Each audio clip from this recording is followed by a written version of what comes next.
that the discussion began around increasing the funding for prevention strategies. And I'm very proud that that is now part of the budget.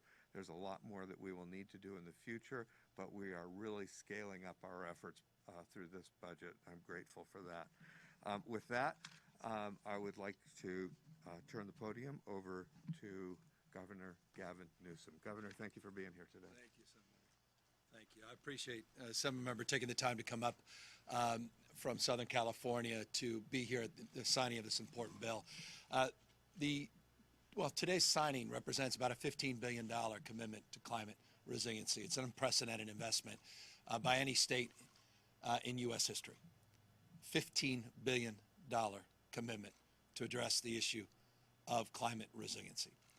I say that mindful of the debates that are going on in Washington, D.C., the debates and the finger pointing and the, all the scapegoating, consternation, hand-wringing. Here we are in California getting things done. And we have a responsibility in California to get things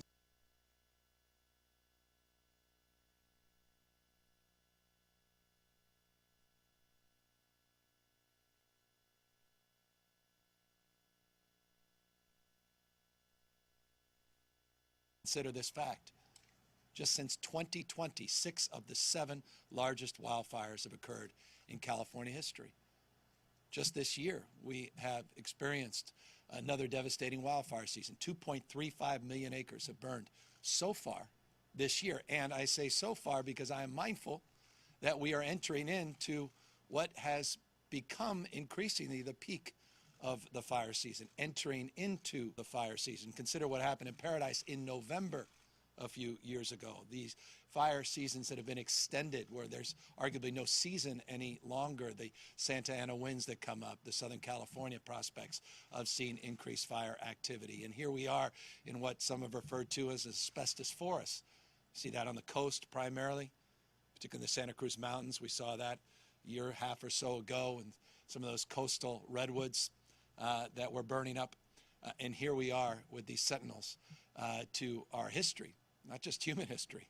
I mean, this is remarkable. You've got trees that quite literally date back over 3,300 years ago. You can't rebuild a giant sequoia, in a few years and have a groundbreaking. I mean, you can replant it and come back in 3,000 years to enjoy it. And that's why we're here with a deep sense of urgency, appreciation, humility as human beings for the world we inherited, that we want our kids and grandkids to inherit. But on the track we're on, our kids are going to inherit a world with 8-degree higher temperatures than they have today. We're on that path. I'm not talking Celsius. No one understands Celsius. We got to disabuse ourselves at 1.5. I mean, 8 degrees. We understand 8 degrees. You understand 40, not 30. You understand it when it's 110, not 100. 8 degrees. I mean, that's the track we're on. That's the inheritance we're leaving to our kids. You can imagine our grandkids, unless we do something radically different. And so we feel a deep sense of responsibility here in the state of California because of the smash-mouth realities of climate change, not just the issues of the acuity and frequency and duration of these wildfires, but also what's happening with this mega drought over the course, over the entire west coast of the United States. This mega drought that's led California to be in a position where we are today with the depletion of our reservoirs that are almost at historic lows. And so often is the case as we see our remarkable mutual aid come up here battling the KNP Complex, which, by the way, now is about 33,000 acres. 0% contained. 33,000 acres, just this complex. We got the Windy fire nearby, 36,000 acres, and burning just 6% contained. 10 active now, large-scale wildfires that we're battling in the state of California. And while we've substantially buttoned up the Dixie Fire and the Calder Fire, we are battling these fires that have just enlivened us and enraged many of us. I mean, this is, these wildfires, climate is not just about degrees, and not just about, decarbonization. It's about tradition. It's about lifestyles. It's about memories, quite literally being wiped off the map. That's the folks up there. I flew over Grizzly Flats. My dad, we grew up in a place called Dutch Flat nearby. Grizzly Flats, a beautiful community. The mailbox, the P.O. box goes back to the gold rush. Wiped off the map. Greenville, wiped off the map. Paradise.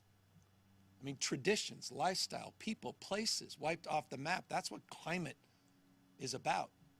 This pollution blanket we put up in the air. Question is, will these trees survive us? And our neglect, our arrogance, and our ways, our way of life. And so we're here mindful of that with a responsibility to do something about that because we believe we can change the course in the future. I'm optimistic about what this nation can do, what the world can do, certainly about what California can do. This simultaneous responsibility, not just crisis. Address the issues head on, more suppression, more wildfire prevention, more technology, more personnel, more support, mutual aid across the spectrum, different strategies, different approaches to wildfire suppression and prevention, but also mindful of our sustainable responsibilities to invest in innovation, invest in the future, future-proof California. And that's what this bill begins to do.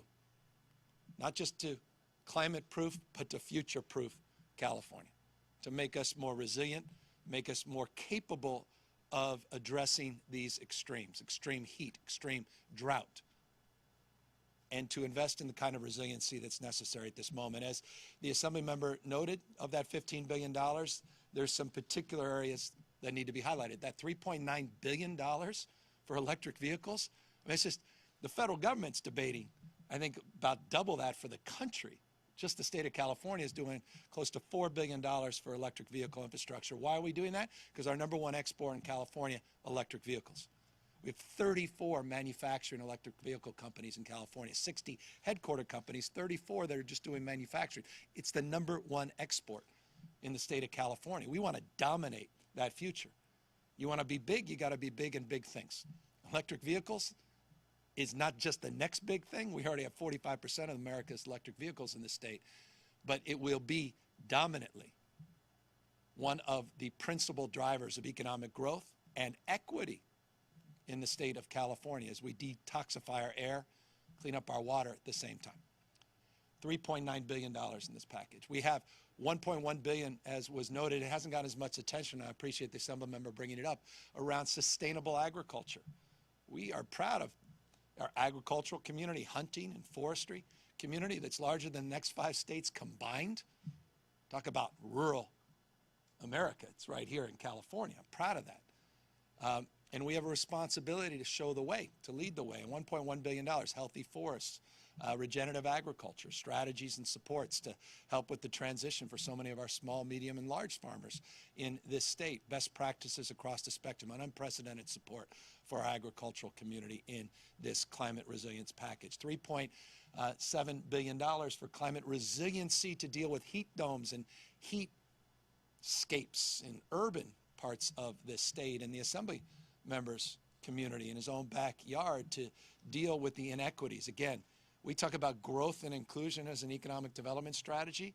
We talk about climate and equity as it relates to our strategy to change the way we produce and consume energy. So $3.7 billion investment just in that space. 4.6 to 5.2, the Assembly member used 4.6, we use 5.2 within the spectrum, depends how you define it, close to $5 billion for drought. We didn't do a bond, we're not waiting for the voters. We are investing in safe drinking water, consolidating smaller water supply systems, emergency water supplies to get us through this moment, and to address long-term infrastructure, groundwater replenishment, water recycling programs, strategies for more conjunctive use, investing, yes, in storage, but we define storage broadly, not just the old hydrology storage above ground, but also below ground. And those investments, again, are without precedent in California history as well. That's fundamentally what this package represents. And we came here fundamentally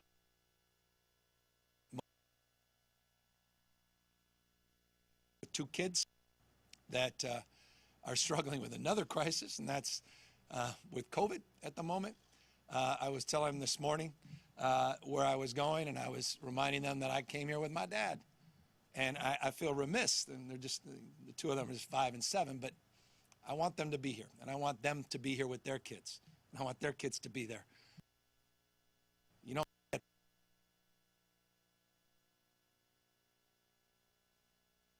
see it. It's the old adage, once a mind is stretched, it never goes back to its original form.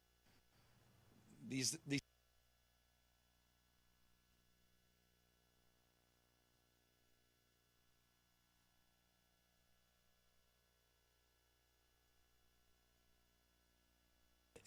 back to sort of humbling us. What drives us to a little stress, maybe not be as stressful after you come out of the experience being here. And so that's why I'm so grateful to the superintendent, the entire team here for doing everything they can to protect this space. And that's where I'll close. I'll close where the assembly member began. There's a $1.5 billion commitment to wildfire and forest management, vegetation, prescribed burns. There are such things as good fires, notably. In fact, we're here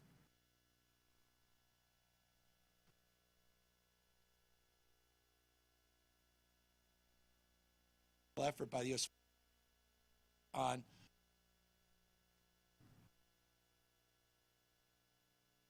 reasons we're confident we'll get through this.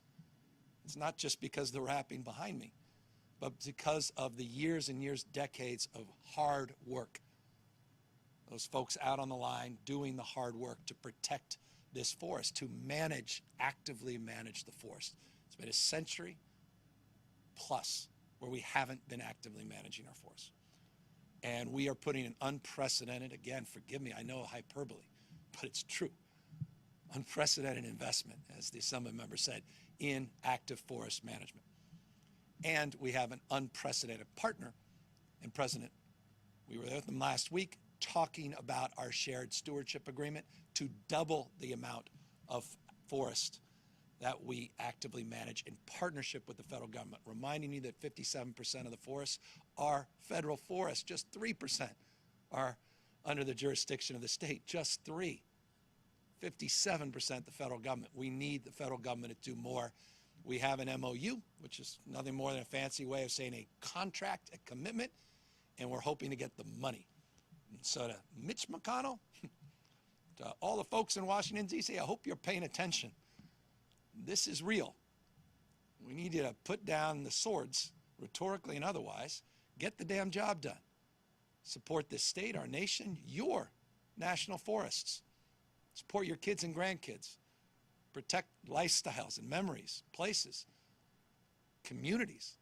Support this package. Support an unprecedented investment into our kids' and grandkids' future. If not now, when in the hell are we going to do it? What more evidence do you need of a world that's heating up and our kids that are choking up and a growing number of acres and communities and states burning up? And so we are here in that spirit, some sense of determination, optimism, yeah, pointed critique, but respect for the job at hand and the job that will need to be done over the course of many, many decades to get us to where we all need to go. And so with that, I am now proud to sign this legislation, and I will end all of that by saying this, not only the Assembly member, but to the State Senate and the Assembly, thank you to their leadership, to all of your colleagues that overwhelmingly embraced not just the spirit, but the unprecedented investment with this budget, guided us with more specificity and nuance, and put something, as they say, on the desk that I think all Californians, 40 million Californians, could be proud of. So with that, let's sign this $15 billion package into law. And I'll give this to you. So with that, of course, happy to take any questions. But again, just thank you, all of the U.S. Forest Service, for a job well done, for these sentinels, not just to our history, but to history of this state and nation. There's nothing else. Eat your heart out. California, nothing like this exists anywhere on planet Earth. That's our home state. Deep pride. That's why I'm wearing the bear. So it's great to be here as a Californian. That, happy to take any questions. Governor Jocelyn Moran here with CBS 47. I wanted to start off just by asking you what goes through your head just driving up here. I mean, you're speaking, there are ashes falling. Obviously, you've been to many fire sites. This is a place that has gotten international attention because it's a place many people come to visit. So I kind of want to ask you, just standing there with the wrapping behind you, what kind of goes through your head? And in addition, if you could talk a little bit about your conversations with park officials as far as the fire. You know, it's... I was there with President Trump in Paradise a few years ago, and I said, I'll never see anything like this again in my life. I saw in Greenville this year something that evocatively reminded me of those scenes and images of Paradise. I said to President Biden when we were here at Grizzly Flats that this is now the third community I've seen completely torn asunder, destroyed in just a couple of years. I mean, it's something's happening to the plumbing of the world. And I say this, and I said this to the president. I said, you know, you're still debating folks that are in complete denial about COVID science and climate science, but you can't deny your own eyes. And this is not debatable any longer. I know we all have a responsibility to be better and to be bolder in terms of our strategies to address what we haven't addressed in decades in terms of vegetation and forest management. But it's not just that. The hots and dries, something profound and extreme is happening, and it's happening decades before the scientists even believed it was going to happen. It's here now. And so we have to disabuse ourselves, and we have to be bolder than ever. And so when I drive up here, it's not just intellectual. I guess you can cut that tape to the extent you're even interested in my response, but you asked and I appreciate it. It's not intellectual anymore, it's emotional. Because this is, the reason I talk in terms of people and lifestyles and traditions is I'm being a little selfish, like a kid. I was here as a kid, and they're wrapping a tree. They're wrapping a tree. They're putting tinfoil around a tree.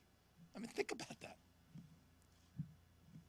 How can that be? I was up there at the Redwoods. I mean, up there with the Karak and Yurok tribes.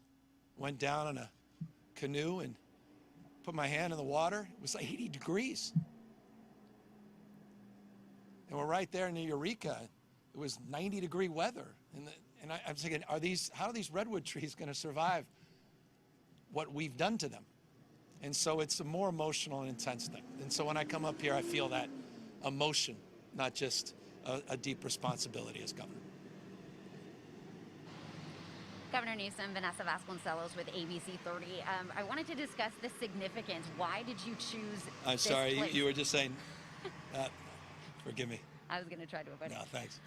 So I wanted to discuss the significance. Why did you choose this place to sign the bill? And is it any indicator that we're going to be seeing more proactive efforts when it comes to managing federal land when it comes to fire Well, you suppression have. efforts? You've been seeing an unprecedented commitment to that in the last few years. I can only atone for the last 2.5 years, and we've put an unprecedented amount of money, time, energy, and focus on developing partnerships. Look, we were able to develop a partnership with the Trump administration, who said the answer to these problems was buying more rakes. And yet we still were able to work, not with the White House, but with the U.S. Forest Service during the Trump administration to sign a memorandum of understanding to double our active forest management. The problem was they didn't fund that. Now you have a president put in the budget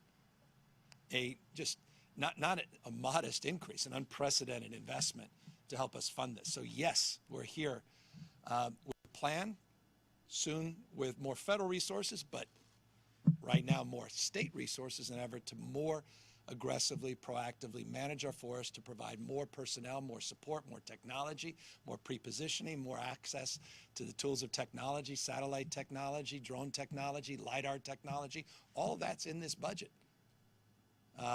more support for local communities, our mutual aid program, and more intentionality and alignment in terms of what we prioritize together, the U.S. Forest Service, private landowners, and the state itself. So I'm here in that light, but also highlighting two things. Again, I'll just remind you those two profound things. One is the work that's been done on prescribed burns to save this giant forest, which we need to do more of to highlight that, and that's highlighted in this budget. And number two, to highlight our vulnerabilities and to remind people that this is not just about buildings. This is about things that are fundamentally irreplaceable, these sentinels to our history. Hi, Governor. My name is Marie Edinger. I'm with Fox 26 News in Fresno. I'm wondering if you feel that this shift in focus to think more about prevention is going to have to be a permanent one, and why it wasn't done earlier by a predecessor of yours. There was some modest investments in the last few years, the last administration. Of course, the acuity of this crisis has exposed itself, hasn't it?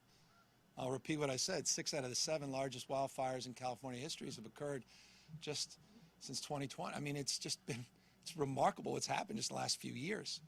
So this is moving at a rate and speed that scientists had predicted, but predicted 10, 20, 30 years from now. And there's now a deeper sense of urgency. Again, I can't make for 20, 30, 40. I can't make up for a century. I mean, I appreciate all these folks that have made professions out of talking about, what we should have done in 1823. It's important. I read, interesting. But, what are we going to do now? And we're here talking about what we're doing now. And it can't just be more CAL FIRE engines. It can't just be, you can't just be on that side of the aisle. And yes, we are investing more in equipment and personnel and support. And I appreciate the Biden administration's doing the same with the U.S. Forest Service and being a little more generous with providing resources to the Forest Service, including just salaries, to retain and recruit our foresters and hand crews and. But look, we're making the investments. I know it's not fast enough for some. We have 1,800 active projects that this state has identified. 1,800. We have what we call a living list of 1,800 projects. Got 99 done 2 years ago, 69 done last year. We got to significantly increase that. Some of these are huge projects. Some are more modest. Some are never going to be done because it's active and it's an ongoing responsibility to continue to get back in there. But you're talking about tens of millions of acres. And you're talking about extremes. This is the hottest summer you've ever lived through, that any of us have ever lived through. Your June, July, August, the hottest in your history. And we've been saying that every couple of years. So we have to also deal situationally with this as we deal with more sustainable forest management. I just wanted to follow up on those projects. So some of them, of course, are fuel breaks in federal land. Are you seeing the support, and is there any plan to add dedicated resources just to maintaining those fuel breaks? Well, we are. As I said, we have an active list. And I don't remember the exact nomenclature, but once a project's complete, then it goes on this active management list for us to continue to be vigilant and continue to maintain and continue to monitor that vegetation to make sure that we are being aggressive and proactive. But look, when the state manages 3% and the feds manage 57%, it gives you a sense of where the resource allocation may need to go. And right now, there's nothing comparable. California's active management is overwhelmingly supported, not just our state property, but over half of our investments have been in federal lands. We need the federal government to do more. And again, it's not a critique, it's not a gripe. We've got a president gets it. He's been in office a few months, and he just put an unprecedented budget to put that investment in action, and we're grateful for that. We just need to see Congress get out of their own damn way. And on a personal note, you had mentioned that you had been here before with your father. What do you remember of the trip, and what is it like seeing it? I just like remember, this all now? I remember, I was funny. I was like, where's the picture I need? I was wanting to find the General Sherman picture, which is like a go-to. I couldn't find it, but it's the picture when you're driving under the tree. And I wish we were there today. We were supposed to do this there. Forgive me, I'm talking out loud. but the fire unfortunately spread, and so we couldn't get up there. So those are the iconic images. I wish I brought the picture. This is black and white days, but well, it's slightly colored. There was a 70s version. Look, those, and you also remember, it's funny, I saw a vestige of, I saw that cow, that large cow. It was stuff like that you remember as a kid, too. It's always interesting what kids remember. I see a few of you shaking your head, because it's always those interesting signs, you know. San Francisco was the doggy diner sign. You know, it's like the biggest thing, you know, as a child near the zoo. Anyway, now I'm getting way off course. Last question here. Just wanted to ask a question again related to climate, but just wanted to ask you about the new water use data released for July that showed that urban water consumption across the state dropped just 1.8%. Compared to this time last year. So just wanted to see what your message is for Californians right now. Look, that announcement came, I think, on the 8th of that month, so it wasn't even a full picture of a month. It was also the hottest July in history. So it was hotter than it was the prior year. The hottest August. You had much higher consumption reduction in Northern California, parts of the state, 17% reduction. So look, it takes a little time for people to wind up, so it's not a criticism at all. I think everybody. So over the course of the next few months, that was the case back when we had these old recommendations as well.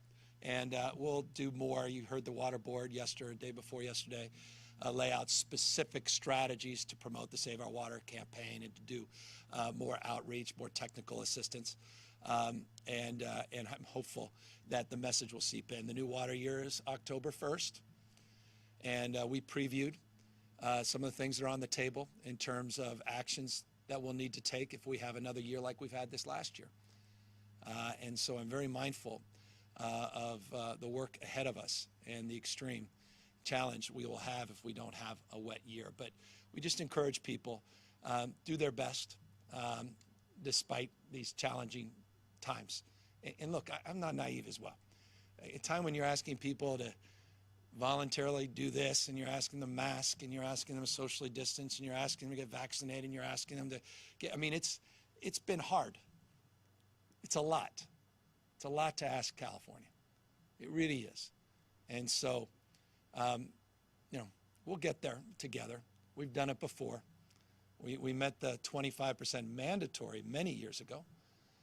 And then we came into this drought with 16% less per capita consumption, which meant we made that permanent in many respects, at least that 16% reduction. So California knows how to do it, and I'm confident we'll get it done. And July, August, to me, are anomalous. I think you'll see September, October. I think the state will do what it always does, and that's meet the moment, and we'll get to where we need to go. With that, thank you all very, very much for coming out.